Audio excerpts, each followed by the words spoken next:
Uphumelo Bala uThembi Thwala ke odume ngelikaMondli ke from uzalo ke laphana ke olubonakaliswa ke kumabonakude ke ku-SABC 1 ke laphana ke echaza ngesifiso sakhe ke wayesifisa njengoba ke ewagcine singenzekanga. Uthi ke wayefisa ke ukuba ke yiphoyisa. Uthi njengamanje ke uzithatha njengephoyisa langempela njengoba ke edlala ke ukuba yiphoyisa ke kulo mdlalo ke ubonakaliswa ke kumabonakude ke okungozalo ke laphana ke uthi ke lesifiso sakhe ke akakwazanga ukufinyelela kusona ke kodwa ke namhlanje kwalokho ke uthi ke uzizwa ngathi uyilona ngempela ke uma e-actor njengephoyisa ke kuwona ke lo mdlalo ke uthi ke yilo iphupho lakhe elikhulu ke leli ke elingazange lifezeke. Abantu abaningi ke bathukile ke uma bezwa lezi indaba njengoba ke siyawazi amagalelo akhe kuwona lo mdlalo ngochungechunge ke laphana ke oboniswa ku-SABC 1 ukuthi ke lensizwa ke izimisele kakhulu futhi ke abantu abaningi ke bayitshena ukuthi ngampela ke uyiphoyisa ke laphana ke njengoba ke actor ke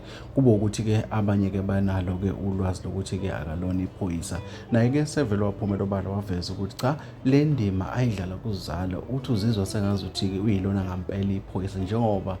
kade futhi kuyisifiso sakhe lesi empilweni yakhe yonke ukuthi ke ufisa ukuba yiphoyisa asebenzele umphakathi. Bafowethu asazi ungakhomenta ngalolu daba ke sizwe ukuphawula kwakho thina sesiqiniseko semedia sikubeka khona njengoba kunjalo ke sithi nje asidibane kwezinye.